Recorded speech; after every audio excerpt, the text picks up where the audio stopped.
As of September 23rd, Apple has released some of their gadgets and gizmos to us common folk, myself included. If you follow me on IG, you may have noticed this bright colored band in my stories. Actually, you probably don't know who I am. Hey Mixonites, I am Nathen Mixon, your fitness instructor, and today I'm going to unveil my latest gizmo, the Apple Watch Ultra. I should probably say that a different way. The Apple Watch Ultra. Anyway, I'm going to tell you what drove me to my decision to buy this $800 device, and maybe it will help formulate your decision as well. To start off, this is a completely different design from all the Apple Watches. Not only is it noticeably bigger, but it's also designed to take a beating. Even the box is upgraded. It includes everything you need from the watch to this new and improved USB Type-C charging cable, and of course, the expensive band. It did come with some directions, but who really need those? What shocked me though is that it didn't come with any stickers. WTF Apple, I spent $800 and I don't get not one sticker? In any case, I definitely needed this upgrade. Let me take that back. I wanted this upgrade. I'm personally coming from the Garmin Fenix 5X, which is a solid device for my needs, alongside the Apple Watch SE. The Apple Watch Ultra pretty much combined both the Garmin Fenix 5X and the Apple Watch SE together, so I don't have to wear two watches during my training and daily activities. And now my biking group can't make fun of me. The Ultra has a 49mm case that is corrosion resistant titanium with a sapphire crystal.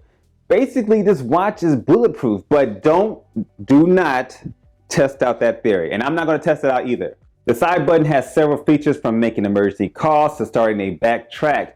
By holding it down, you can make this action happen. The crown is now designed to take more of a beating with a raised guard to protect it from any type of impacts. By rotating the crown, you can easily switch your watch to a night mode, making it easier on the eyes during those night trainings. Atlanteans will definitely enjoy the altimeter and also the depth gauge for real-time measurements. I personally like my dry advantage, so I won't be testing out this theory anytime soon unless I'm doing like some type of triathlon or something, if that.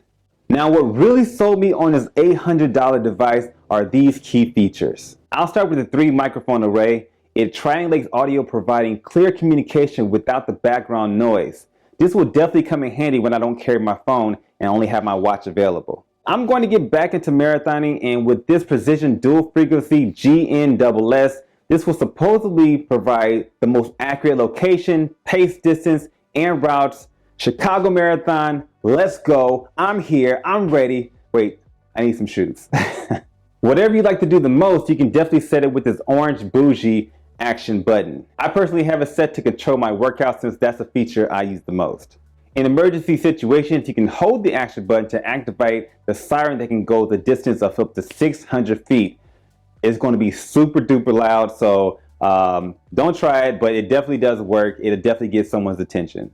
A lot of this seems like it is over the top, and that might be the best thing going for the Apple Watch Ultra. The watch, it will be as good as you need it to be, aside from the battery life. With my Garmin Fenix 5X, I could easily get up to 2 weeks of activity without a single charge. The Apple Watch Ultra will hold up to 36 hours without a single charge. Honestly, that's probably enough time for me, but I may be in some trouble if I forget my charger on one of my trips, because those chargers are really expensive. I really like the fact that I no longer have to bring my phone with me. My watch acts as a phone when I'm out on my routes. And if you want to activate it, it's definitely an option. It's only a $10 upgrade to your phone services. Now, one of the coolest features is the customizable wayfinder options. You can put all of your favorite apps into one spot. Being in Chicago, I think my favorite app is the public trans app that allows you to see when your next ride is going to arrive. Of course, waypoints is a cool feature when discovering new spots, along with a plethora of other apps to help you keep your bearings. The watch is really comfortable on the wrist. It's not too heavy, and the bands are really nice. If you don't like your newest band, you can always use the older one if you're coming from a previous Apple Watch. For many, this watch may be considered overkill. You can definitely get the SE, and you can do most of all the things the Ultra can, aside from the battery life. If you are like me, fitness and travel may become an addiction. And sometimes it's better to have it and not need it than to need it and not have it. I'm personally getting back into longer runs, bike rides, and also traveling the world. So this is motivating me to do more in the future. And I gotta get my money's worth with this expensive watch.